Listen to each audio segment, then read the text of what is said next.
In this video, we will talk about purchase goodwill, classification of goodwill. Goodwill को classify किया है दो part में, purchase goodwill and non purchase goodwill. That is also called self generated goodwill. मतलब या तो खरीदें हम गुडविल को या खुद जनरेट करें. तो पहला हम देख रहे हैं परचेज गुडविल. परचेज गुडविल होती क्या है? Purchase goodwill is that goodwill which acquired by the firm for the consideration whether paid in cash और काइंड. तो यहाँ पर बात हो रही है अगर हम एक बिज़नेस को खरीदें, जैसे ए ने बी के बिज़नेस को ख़रीदा. जैसे एक एग्जांपल के लिए हम देखते हैं, मैंने आपको ये एग्जांपल पहले भी दिया है. जैसे टेलीकॉम कंपनियों की बात करें तो टेलीकॉम कंपनी में वोडाफोन जो कंपनी है, वोडाफोन कंपनी ने इंडियन कंपनी हच को टेक ओवर किया था, हच का बिज़नेस परचेज़ किया था. तो हच के बिज़नेस के परचेज़ के साथ ही साथ में वोडाफोन ने हच को उसकी गुडविल का भी कुछ अमाउंट पे किया था. तो वो जो अमाउंट पे करना हुआ वोडाफोन के लिए, that would be purchase goodwill का अमाउंट, और जो हच को मिला वो उनको गुडविल का पैसा मिल गया. तो हच ने अपना बिजनेस बेचा, एसेट के साथ में गुडविल भी बेची, क्योंकि हच ने एक छोटी मोटी गुडविल अपनी क्रिएट कर रखी थी. That organisation was not working very well in the market, but still उन्होंने एक अपनी गुडविल क्रिएट कर रखी थी. तो उस गुडविल का पैसा हच ने जो वोडाफोन से लिया, that would be called purchase goodwill. Hutch के लिए ये वोडाफोन के लिए ये एक परचेज गुडविल होगी. तो purchase goodwill that goodwill which acquired by the firm for a consideration whether paid in cash, और मतलब इसके लिए या तो कैश पैसा दिया होगा. काइंड में बात आती है तो काइंड को हम बहुत डीपली डिस्कस करने वाले हैं. कंपनी अकाउंट में भी काइंड हम पढ़ेंगे, यहाँ भी हम देखेंगे. काइंड का मतलब होता है एक तरह से प्रकार, मतलब या तो कैश दें या मशीनरी दे दें या फर्नीचर दे दें या गुड्स वगैरह हो सकते हैं या शेयर हो सकते हैं या डिवेंचर हो सकते हैं. That depends upon situation to situation. वो हम बहुत डीप में आने वाले चैप्टर्स में पढ़ेंगे, तो इसके लिए कोई पैनिक होने की ज़रूरत नहीं है. Be patient. आने वाले समय में हम कैश को डीपली काइंड को डीपली समझने वाले हैं. तो परचेज गुडविल समझ लीजिए, मतलब बिज़नेस का ख़रीदा जाना और बिज़नेस के साथ साथ गुडविल का भी ख़रीदा जाना कैश और काइंड के टर्म में. या तो हम उसके लिए कैश दें या काइंड उसको उसके साथ कुछ काइंड दें. फॉर एग्जाम्पल जैसे मानकर चलते हैं हम इंदौर में एक शॉप परचेस करते हैं, एक रनिंग शॉप परचेस करते हैं, जो दुकान पिछले कुछ समय से चल रही है. अगर हम उस दुकान को परचेस करते हैं तो वो दुकानदार जो है उस दुकान की कीमत फॉर एग्जांपल मांगता है 10 लाख रुपए, कि वो बताता है कि भाई 10 लाख रुपए तो दुकान में मेरे एसेट हैं और उसमें 1 लाख रुपए की लायबिलिटी है. ठीक है, तो लायबिलिटी तो ऑब्वियसली दुकानदार ही पे करेगा, जो रनिंग दुकानदार है, हम जिससे दुकान खरीद रहे हैं. तो वो अगर लायबिलिटी का भी बोलता है कि भैया आप लायबिलिटी पे कर देना, 10 लाख रुपए एसेट के हैं और 1 लाख रुपए लायबिलिटी के, तो टेक्निकली हम उसको कितना पैसा देंगे? ऑब्वियसली 9 लाख रुपए, बिकॉज 1 लाख रुपए लायबिलिटी का तो हम पे करने वाले हैं. पर वो कहता है कि मैं आपसे इस दुकान का 11 लाख रुपया लूँगा. मतलब सीधी सी बात है, एक 10 लाख रुपए एसेट का, उसमें से 1 लाख रुपए माइनस कर दो तो बनता है 9 लाख, लेकिन 9 के बदले वो हमसे मांग रहा है 11 लाख. यानी 2 लाख रुपए का जो डिफरेंस है, दैट 2 लाख रुपए का डिफरेंस वो जो मांग रहा है वो हमसे गुडविल का मांग रहा है. हम उससे बोलेंगे भैया किस बात का 2 लाख रुपया? तो वो सीधी सी बात बोलेगा, भैया मैं इतने टाइम से यहाँ दुकान चला रहा था, मेरी दुकान चलती दुकान है, ये बंद नहीं हुई है, ये दुकान चल रही है, मेरा एक शॉर्ट ऑफ कस्टमर बेस है, यहाँ आसपास के एरिया में लोग मुझे जानते हैं, मेरी एक गुडविल है, मेरी एक रेपुटेशन है, तो मुझे उसका तो पैसा दो. क्योंकि मैंने पिछले 5 सालों में, मानकर चले वो दुकान 5 साल से चालू थी, कि मैंने पिछले 5 सालों में यह मेहनत करके एक छोटा मोटा अपना कस्टमर बेस क्रिएट किया है, तो मुझे उसका पैसा तो लेना ही पड़ेगा ना, उसका तो मैं हकदार हूँ. तो that would be called purchase goodwill. तो हम जो उसको 2 लाख रुपए एक्स्ट्रा जो दे रहे हैं वो उसका परचेज गुडविल का होगा. अगला हम देख रहे हैं feature of goodwill, feature of purchase goodwill. Purchase goodwill के फीचर क्या है? तो है it arise on purchase of business. जब हम एक परचेज करते हैं बिजनेस, जैसा अभी हमने देखा, तभी मिलती है हमें. अगर हमने एक बिज़नेस ख़रीदा तो उसके साथ में जो गुडविल आएगी तो वो अराइज होगी. ये शो होती है बैलेंस शीट में, एसेट साइड में दिखती है, बैलेंस शीट में एसेट साइड शो होगी. It is amortise at the earliest but not later than its useful life. मतलब जैसा मैंने आपको पिछले वीडियो में बताया था, एमोटाइजेशन AS अकाउंटिंग स्टैंडर्ड 26 के according minimum with in 10 year, 10 साल तो रहती है एक गुडविल की लाइफ. तो हम मान रहे हैं कि हो सकता है कि 10 के बजाय वो 5 साल में ही एमोटाइज हो जाए या 7 साल में एमोटाइज हो जाए, लेकिन 10 के ऊपर नहीं जाएगी. इसके लिए बात हो रही है अर्लियर, यानी 10 की बजाय 5 साल में, लेकिन नॉट लेटर देन, मतलब 10 के ऊपर 11 साल नहीं खींचेगी. ये एक मिनिमम जो माना गया है, जो मिनिमम टाइम पीरियड माना गया, that is with in 10 year, 10 साल के अंदर अंदर गुडविल एमोटाइज हो जाती है जो भी हमने बिजनेस परचेस किया है उसके लिए। Value of goodwill depends upon the purchaser's expectation of future profit. तो value of goodwill depends upon the purchaser's expectation of future profit. भाई वैल्यूएशन मतलब अब हम उसी एग्जांपल को कंटिन्यू करते हैं। जिस दुकानदार से हम एक रनिंग दुकान खरीद रहे हैं, वो दुकानदार बोल रहा है कि भैया दुकान में जो एसेट है, दुकान की जो एसेट है वो 10 लाख का है ना, और 1 लाख रुपए मेरी लायबिलिटी है, और आप मुझे 11 लाख रुपए पे कीजिए। यानी 1 लाख रुपए हम पे करें, और ये भी कह रहा है वो कि ये लायबिलिटी का 1 लाख रुपए आप पे कीजिएगा।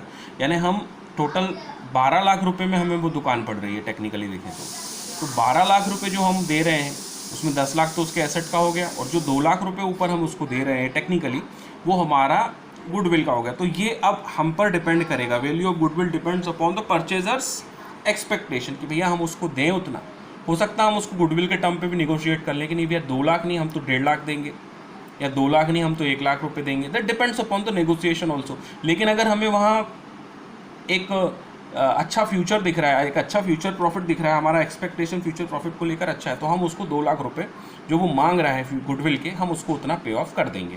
तो obviously value of goodwill depends upon the purchaser's expectation of future profit. अगर हमें लग रहा है कि हाँ उतना प्रॉफिट हम निकाल लेंगे तो हम उसे देंगे, अदरवाइज हम उस पर भी नेगोशिएट कर सकते हैं, बट उस पर नेगोशिएशन होना तय है, या उतना उसको पैसा दिया जाना तो तय है गुडविल के नाम से।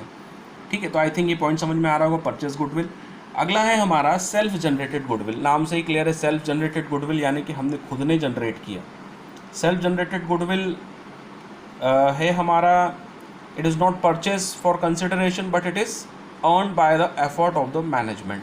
ये खरीदी नहीं जाती है, ये हम एफर्ट करते हैं, जो हमने पास्ट में एफर्ट किए हैं एक रेपुटेशन क्रिएट करने के लिए। जो एक बिजनेसमैन मेहनत करता है अपना ब्रांड नेम बनाने के लिए, नाम बनाने के लिए, वो जो मैनेजमेंट मिलकर, बिजनेसमैन मिलकर जो मेहनत करते हैं, जो नाम बनाते हैं, वो जो होती है वो उनकी सेल्फ जनरेटेड गुडविल के अंतर्गत आती है।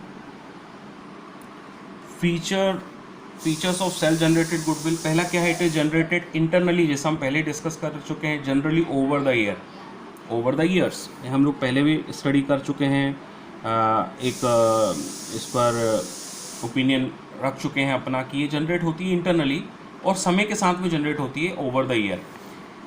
It's valuation is subjective assessment of the valuer being not based on the evidence. तो ये भी हमारा एक एविडेंस के बेसिस पर नहीं होता, ये एक सब्जेक्टिव होता है कि भाई हमें इतना लगता है कि हमारी इतनी वैल्यू होना चाहिए।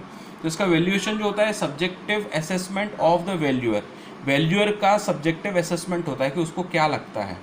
Being not based on an evidence, ये किसी एविडेंस पर बेस्ड नहीं होती, मतलब इसके लिए कोई एविडेंस की ज़रूरत नहीं है, ये हम अपना ही असेसमेंट खुद का बनाते हैं। चूँकि हम ही जनरेट कर रहे हैं तो हम उसका असेसमेंट उसके अकॉर्डिंग करते हैं। हो सकता है हमारा कस्टमर बेस के अकॉर्डिंग हो, या हमारे प्रोडक्ट की डिमांड के अकॉर्डिंग हो, या हमारी प्रेजेंस के अकॉर्डिंग हो, मतलब हमारे प्रोडक्ट या सर्विसेज की प्रेजेंस के अकॉर्डिंग हो कि वो कितने एरियाज़ में प्रेजेंट हैं या कितने बड़े एरिया को कवर कर रही है। That all depends upon this. तो उसी के हिसाब से वैल्यूअर का जो है, it's valuation is subjective assessment of the valuer के ऊपर डिपेंड करता है, not based on an evidence. मतलब इसमें कोई प्रूफ की ज़रूरत नहीं है भैया कि इतना है तो इतना होना चाहिए, it is not based on evidence. मतलब जनरली आप कह सकते हैं कि एक अनुमानित होता है, दैट हाँ इतना होना चाहिए, टेंटेटिव करके वैल्यूएशन होता है।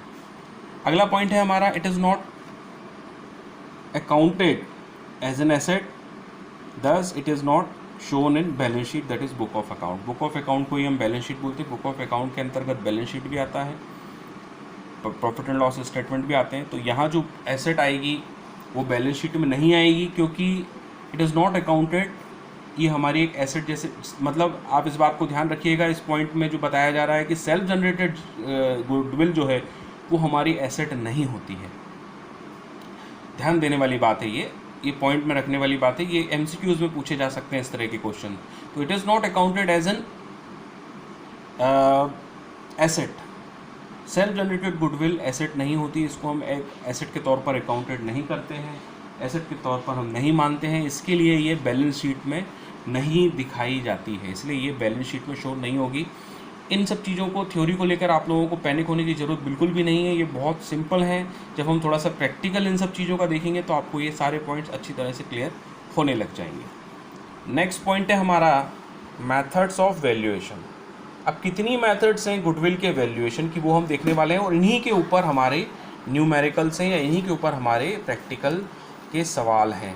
पहला है हमारा एवरेज प्रॉफिट मेथड। पहली मेथड है एवरेज प्रॉफिट के अंतर्गत दो मेथड है, simple average profit method and weighted average profit method.